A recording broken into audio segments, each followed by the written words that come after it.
तर नमस्कार मित्रांनो, आपण बघू शकता की हे आमचे गाव आहे आणि या गावाचा जो देव आहे, त्या देवाच्या ठिकाणी मी आलेला आहे या डोंगरीवर. तर मित्रांनो बघू शकता इथं की हे आमच्या गावातले देव आहेत. बघू शकता तर ही वरती वरती डोंगर आहे हा. इथनं असं पुढे गेलं की मोरसागरा डोंगर आणि या साईडला बघू शकता मित्रांनो ही कोंडी आहे इथं.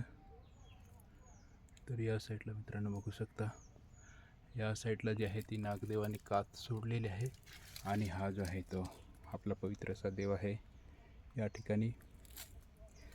तर मित्रांनो बघू शकता इथं हे देवबाप्पाचं सगळं हे आहे. इथून हे हा किती पवित्र असा देव आहे आमच्या गावचा. तर मित्रांनो बघू शकता हे बघा या ठिकाणी. तर अशा प्रकारे मित्रांनो हा आमच्या निंबापूर गावचा देव आहे.